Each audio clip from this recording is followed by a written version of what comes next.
Welcome back. It's still Morning Rush on Metro Television. We are live on DSTV channel 277, live on Facebook and YouTube is Metro TV Ghana.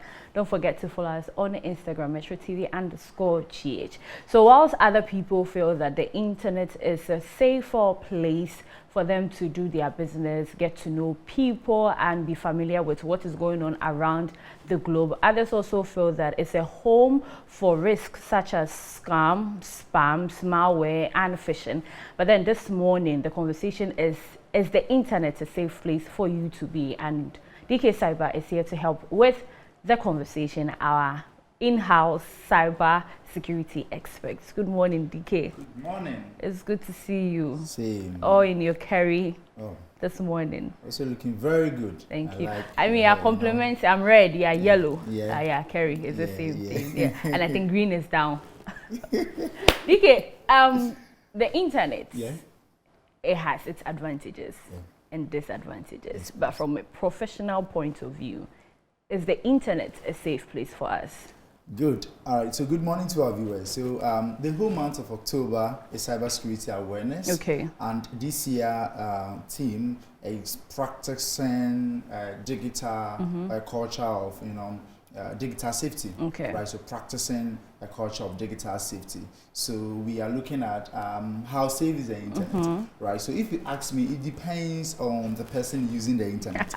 Yes, it depends on the person using his or her mobile phone. But even if it depends on a person, that's why I said from a professional viewpoint, is it a safe place? Yes. Or is it a safe place? Yes. So the internet could be safe if you follow protocols. Okay. But if you don't follow protocol, so in Chi, I love the way the account people mention the internet. They say a quantum pong, like it's a highway. Okay. Now highway, there are instances whereby the accident could occur on the way. Yeah. Right, and there are instances whereby you can arrive at your destination safely if you follow the protocols. There's a speed ramp, you slow down. You check everything. You will arrive at your destination. True. But if you overspeed on the highway, that's where you crash. Yeah. So the internet is also a highway, a super highway. So it depends on your act. If you follow some basic protocols, some basic mechanisms, and those things are not far away from you. If you have been watching us, you've been saying this every now and then. Yeah. Right. So yes, the internet could be safe if you practice or you check you have some culture of digital safety. It could be safe for you. But the other people, even if they hear internet, then they want to explode because their experience with the internet is very terrible.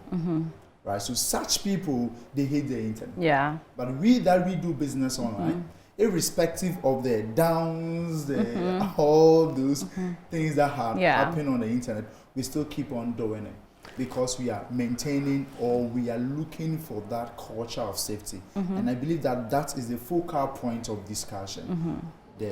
The culture that we could cultivate on the internet. Yes. You have given us like a professional viewpoint or standpoint, and some would agree to it that if you follow the pros and the cons, it can help you. But for someone who doesn't know anything about the internet and finds him or herself on the internet, how can it be safe for the person, even without being told that do this, do that? Does the internet provide certain information to follow in order to be safe on the internet? Good. So if you look at the internet whole model, based on individual platforms or portal, they have their own safety and security mechanisms. However, there are others too that are just developed, to scam you or to make your life unbearable whilst you browse on the internet. So the very first thing is, like as I cited earlier on, that if you are driving, the first thing, if you want to drive, you go for driving school before even you drive. So we shouldn't forget that the internet that we are coming on, before we use the smartphone, we should be aware of some of the dangers on the internet and how we can stay safe on the internet. However, if that is not done, then the internet, you have been exposed or you are exposing yourself to some dangers that probably you have no idea. Right? So some of you guys, you've been using the internet for quite a long time, nothing has happened to you because maybe you have not, you are very fortunate, you've not come across those guys or those scammers or those hackers that could affect you, right? So you need to look at the safety protocols, the safety mechanisms before you come on the internet. So it's always good practice. Yeah. It's a very good practice to learn about the safety protocols before coming on the internet. You are using a smartphone. You know that before you connect to the internet, you need a data. Yeah. Who taught you? You didn't go to school, but you learned it. Yeah, you learn it. Because you need it. So now security is a need for you, not a want. Right? How you can protect your device. Because now if you want it or not, most of us, our banks are on our mobile phones. Our money are hosted on our mobile phone, right? You have to protect us. I always say that if today a bullion van is passing by, there's an army in a whole car following it with guns, well armed. Now your money that's on your phone, who is following it with well armed? Nobody. Yeah. So it's your own security. Yeah, security. So it's about you learning, right? I'm not superhuman. I'm not super on the IT space. It's just because I have spent time to learn. Yeah. Right. And I believe that if you don't have the interest in learning, at least this whole month is for breast cancer and cybersecurity. So let's use this month to learn about these safety protocols so that it will help you yourself. Yeah. Now let's talk about the staying safe on the internet tips that we can employ to make sure that we don't get scammed, spammed, or whichever one is there. Yeah. So the first thing is think twice before you click. Always think twice before you click. Why? Recently, Alan Chamanten became, he was trending, and the hackers exploited that trend. Okay. They developed that Alan Chamanten is sharing 10 gig data. Okay. And the link was going around that you click on it, you put in your number, and you get the data. Really? Yes. And it was really it was trending all around. People were sending to me, DK, is this real?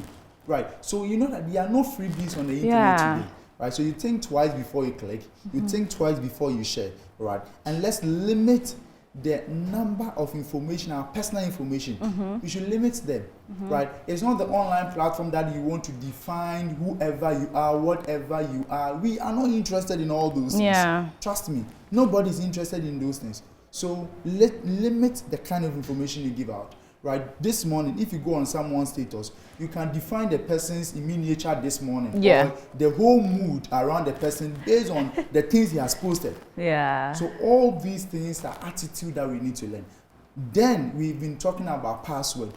We start on this same platform, taught you how to set a good password. We are just reminding you again this morning that you need to develop the habit of setting good password. Right, because the password that will protect your account, right? And also, very importantly, we should note that it's not all the people online that are good people. Yeah. The fact that around your community, you could see bad people who could target you, can come to you with all the physics or any actions on you. That's the same thing going on online today. So whoever you are interacting with, being business, being relationship, right? Today, one of the common ways, the sextortion rate is going high. Yeah. Every day I have a report. Someone is calling me. They are threatening me that they will post my explicit content out there through emotional or through relationship. So let's be careful about that. Let's know the people we engage with. And most especially our children.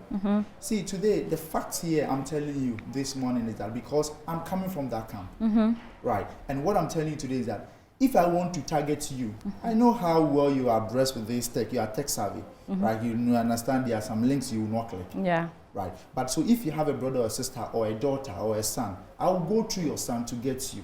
Now, the fact that I go through your son to get you, then I'm also getting your business. Yeah. Yes, because today we allow our children to be using these technology devices, our mobile phones, and here and there. Right. So we need to be very careful about these things. So now, the children have become the focal point for us to protect. Right. So online now, you could come online. You see, we are allowing children posting anything online. Yeah. Doing all sort of things online. Now, people are forgetting that we have something we call digital footprint. Okay. A lot of people visa have been denied because of digital footprint. You've been to a work, they sack you because of digital footprint. What are you putting on the internet? Yeah, yeah. But DK, let me ask this. You see, when you use a DSTV, there's parent control, where parents can actually limit the access the child has on those channels. Yeah. Now, on the internet, if a parent has a computer or a child has a computer, how can the parent utilize parental control? Is there something like that? A fantastic question. Yes. So we have what we call the Google Family Control app. Okay. So Google has developed a very simple and very advanced app for you that you can download that app and put on your child phone. This my mobile phone has a family control app. Okay. I can really control whatever other devices I have. Okay. From my office, I can tell them that this time I'm not going on YouTube. I can literally every app that they will install on their phone, they need my permission. Okay. Hey, is it, Yes. do we pay for it? It's free. Okay. It's free from Google. Okay. So you can just go on Google and search for Google Family Control apps. Let me try. Right, yes. And even before your child uses mobile devices, there's one thing that you have to do for the child.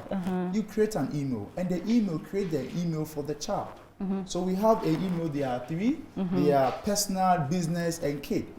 Right, so you can check for the email for the child so that all messages that get to the child, you have a copy. Okay. The notification gets Okay. to you. So if you tell your child, don't go to Snapchat, and your child goes to Snapchat, then you can see that the notification comes to your side. Oh. The child has been on Snapchat. Then you go and say, I can see.